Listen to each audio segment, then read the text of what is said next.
लाभ भास्कर चैनल देख रहे अपने सभी प्रिय दर्शक को एडवोकेट देव भास्कर मिश्र का सप्रेम नमस्कार। सहायक पुलिस कमिश्नर ने अपने पत्नी और भतीजे को मारी गोली। दरअसल मामला महाराष्ट्र के पुणे इलाके के पार्वती नगर का है, जहां पर भरत गायकवाड़ अपने बच्चों के साथ रहते हुए सपरिवार खुशहाल रहते थे और उनकी सर्विस वहां से 600 किलोमीटर की दूर अमरावती के पास थी। यदा कदा वो छुट्टी लेकर आते थे तो उनका भतीजा भी उनके घर पर आकर रहने लगता था। 24 जुलाई को सुबह 3 बजे की घटना कही जाती है। रिपोर्ट्स मीडिया के अनुसार 23 जुलाई की शाम भरत गायकवाड़ अपने घर पर आते हैं, उनके भतीजे भी उनके साथ रहते हैं। सब लोग रात में खाना पीना खाकर अपने अपने कमरे में सो जाते हैं। भरत गायकवाड़ अपनी पत्नी के साथ अपने कमरे में जाते हैं, उनके 2 लड़के थे वो अपने कमरे में जाते हैं, भतीजे भी आया था वो अपने कमरे में जाते हैं। सभी लोग अपने अपने कमरे में सो रहे होते हैं।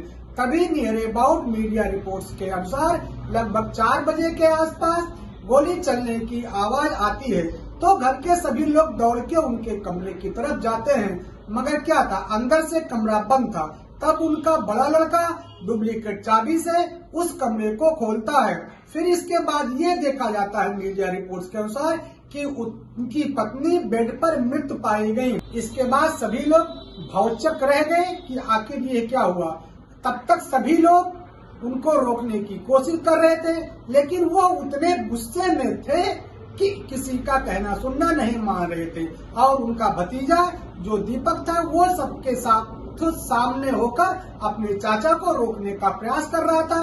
इतने में भरत गायकवाड़ उस भतीजे के सीने पर भी गोली तान देते हैं और अंततः उस भतीजे की भी मृत्यु हो जाती है मीडिया रिपोर्ट के अनुसार। इसके बाद उनका बड़ा बेटा हर्षवर्धन सामने आता है और वो हर्षवर्धन से कहता है तुम लोग हट जाओ नहीं तो सबको मार देंगे।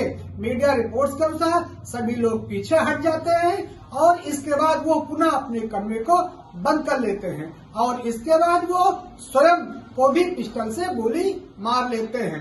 और इसके बाद जब पुनः आवाज आती है चलने की, दरवाजा खोला जाता है तो देखा यह जाता है कि उनकी पत्नी और भरत गायकवाड़ खुद मृत पाए जाते हैं। उस घटना में FIR दर्ज होती है, पुलिस द्वारा विवेचना की जा रही होती है, लेकिन इसमें अभियुक्त और प्रोसिक्यूशन दोनों की मृत्यु हो गई होती है। फिलहाल इस घटना की FIR दर्ज है।